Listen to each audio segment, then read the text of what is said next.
Greetings and welcome to part 2 of our walkthrough for the capture the flag exercise known as derp and stink. And when we left off, we were working with the John the Ripper utility to crack a couple of hash passwords, and we should have those by now.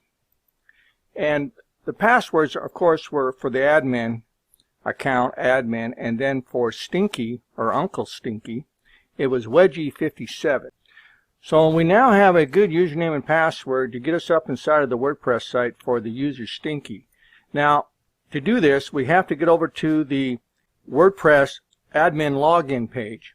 So what I've done here is I've gone over to this derpandstink.local/weblog/wp-admin. That is the login for the WordPress administration site. Alright, so we're already there. I've typed in Uncle Stinky and the password Wedgie57. So let's go ahead and attempt to log in. And we have logged in. Now, we have control of this particular WordPress site, but we've already exported it, so we don't have to do much up here. But if we scroll down a little bit and look inside of the drafts, we get our next key. So we're done with the WordPress site. We can close that out. We're going to return over here to our Metapreter prompt. So we know now that we cannot access either of the mrderp or the stinky directories.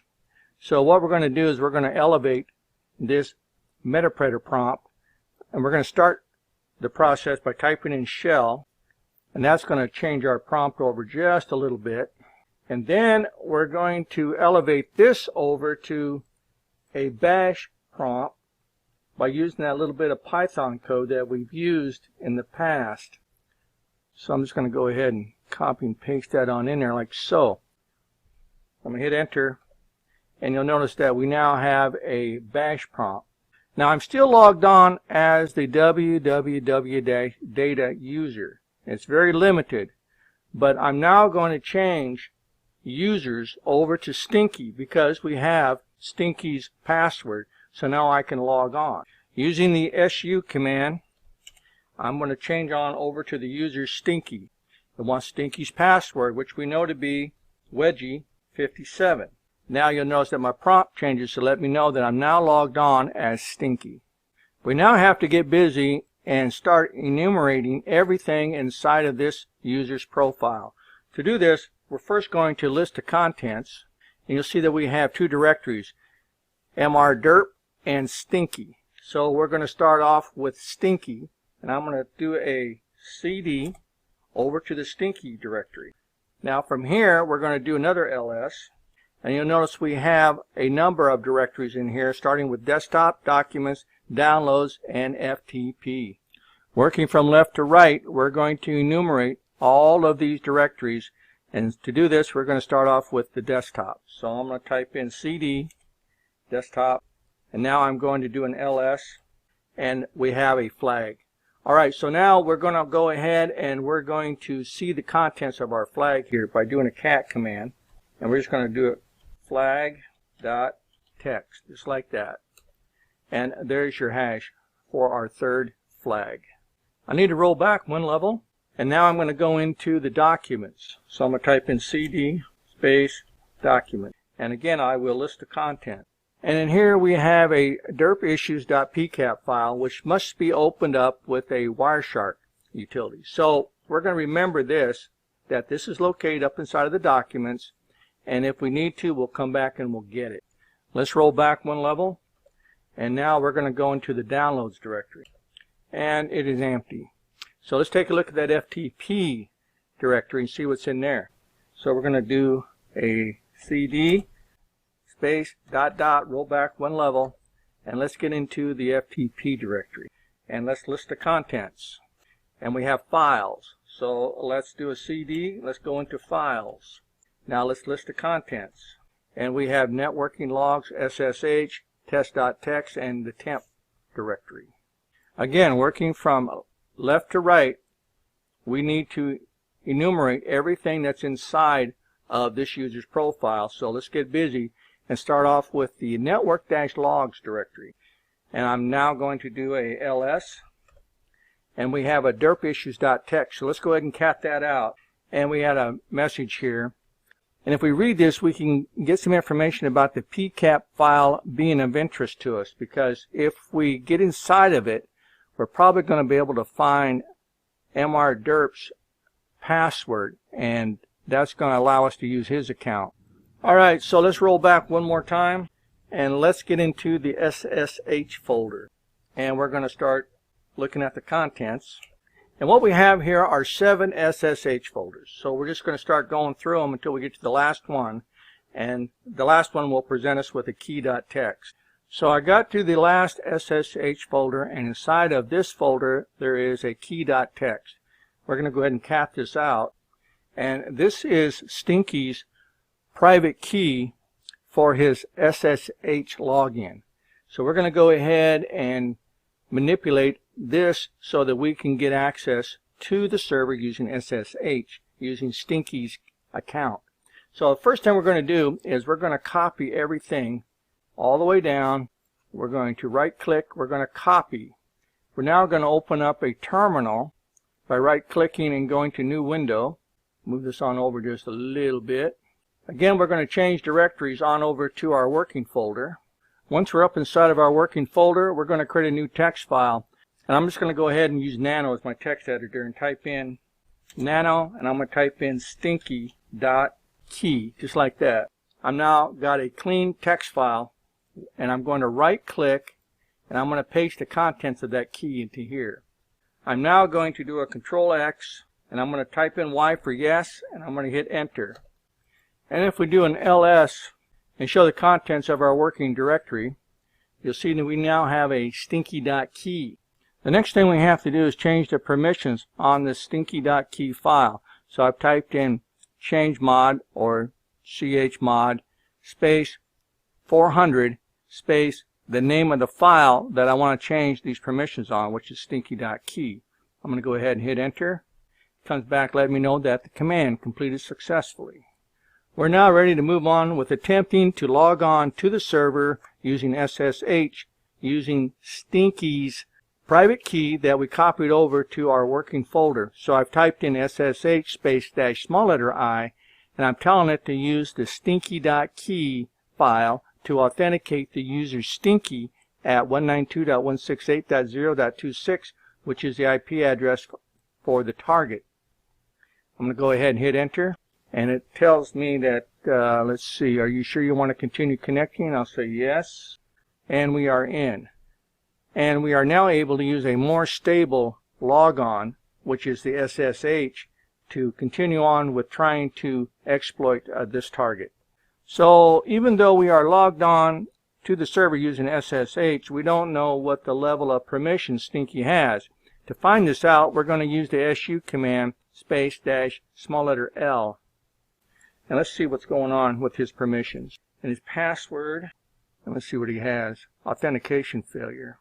That means that he's not authorized to do a whole lot. So Stinky is not authorized to use the su command is what it's telling us. So we're going to have to figure out how we can escalate and improve his permissions, or at least improve our access. Our next move is to copy over the PCAP file to our host machine. To do this, I'm going to copy and paste the following command in, scp space dash I, stinky.key, stinky at 192.168.0.26.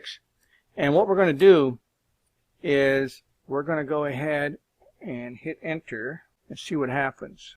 And the file was copied over to my temp directory. So now I got to go up and get it.